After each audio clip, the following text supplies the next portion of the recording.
Technology and social media. Ano nga ba ang mga salitang ito? Ano ang nadidulot nito sa ating mga kabataan? Paano nito binago ang kabataan noon sa kabataan ngayon? Masasabi pa kaya natin na ang kabataan ng pag-asa ng bayan? Samahan niyo kami sa aming pananaliksik ukol sa social media at mga bagong teknolohiya na magpapakita ng malaking pagbabago sa ating kabataan noon at ngayon. Wala pa noong cellphone, iPod, Xbox, Facebook, Twitter, at kung ano-ano pang mga bagong teknolohiya at social media. Pero noon, meron ng sipa, touching, text o card, Chinese garter, jackstone, at iba pang mga libangan ng kabataan bago pa dumating ang makabagong teknolohiya at social media. Halina't balikan ang mga kinalakihan nating mga laro at mga iba pang nakasanayan ng mga kabataan noon.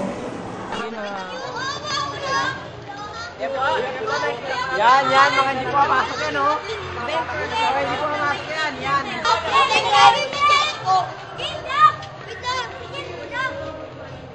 Hindi ba't ang sarap balikan ng mga nakasanayang gawin at laruin ng mga kabataan noon bago pa dumating ang makabagong mundo, ang teknolohiya at social media?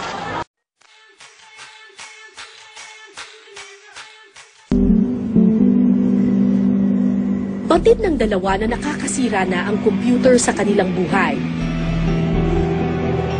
Sa mga makabagong mundo ngayon, sa kapwa ko kabataan, masasabi natin na ang laki na ng pagbabago natin ngayon. Ang pagbabagong dulot sa atin ng makabagong teknolohiya at social media.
Madaling araw na nang magsara ang computer shop. Pagkatapos ng 5 oras na paglalaro, naubos rin ang kanilang pera. Ang prinsipe ay balik na sa pagiging pulubi.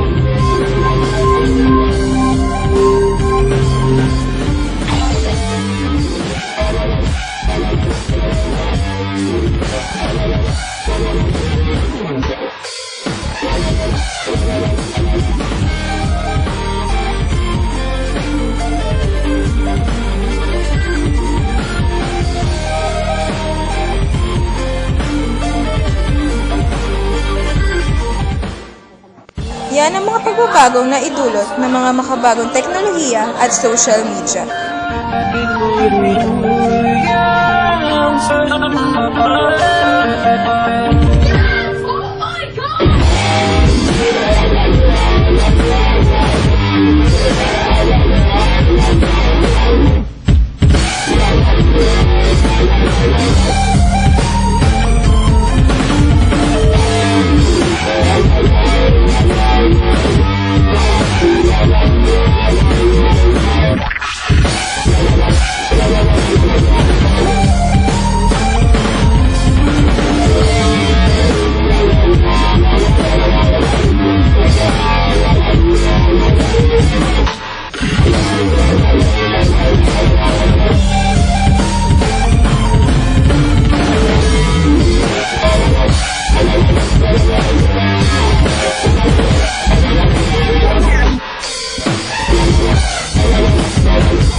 social media at mga bagong teknolohiya sa mata ng mga kabataan ngayon? Halina tanungin natin sila.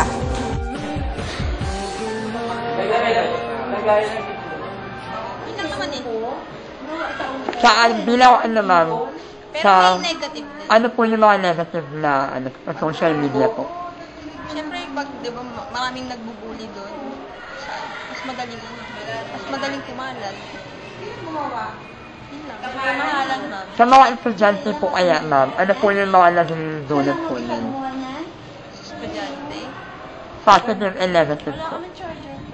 Sa positive, mas madaling mag-research pag may assignment. Negative.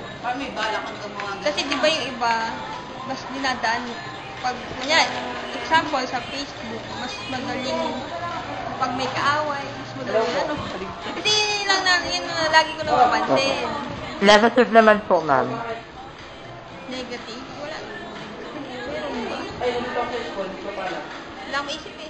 Sige po. Maraming salamat po. What is social media? Positive, ano siya, nakakatulong siya sa mabilis na pag-communicate mo sa mga mahal mo sa buhay, sa malalayong lugar. Negative naman kasi bumabagsak yung mga mag-aaral. Laro lang sila ng laro. Wala na silang gano'n, hindi sila nag-aaral, laro lang sila ng laro. Sa Canada. That's all. Okay, ang naidudulot sa akin ng social media sa positive is it makes the people modernize. Lahat ng bagay napapadali dahil sa technology. Kaso nga ng positive nito, lahat ng tao nakadepende na sa technology. Hindi na sila kumikilos sa sarili nila. Yun lang. Thank you. Para sa'yo ang social media? Yung social media, ano siya, para siyang means of entertainment sa communication. Parang Facebook, Twitter, pag wala tayong spare, yun yung ginagawa natin. Nag-Facebook tayo, nag-Twitter, gano'n. Means of communication. Kasi kahit yung mga nasa ibang bansa na friends natin o yung mga nasa ibang lugar, nakakapag-communicate tayo through social media. Anong epekto sa'yo ng social media? Epekto, minsan hindi, sa una, nakaka-addict. Yung hindi ka makakatulog, hindi ka kakain, kaka-Facebook, kaka-Twitter, o mga Instagram, gano'n. Tapos, ano pa bang epekto? Sa lifestyle. Sa lifestyle. Minsan bawas din ang bawas ng panonood ng TV kasi mag-internet ka na lang. Or kaso ang negative naman na epekto niya, minsan tatamarin ka mag-review pag sa school, tatamarin ka gumawa ng assignment kasi mas gusto mo na lang mag-Facebook, mas gusto mo na mag-internet, or ano na lang gagawin. Ayun. Ano pa? Yun lang.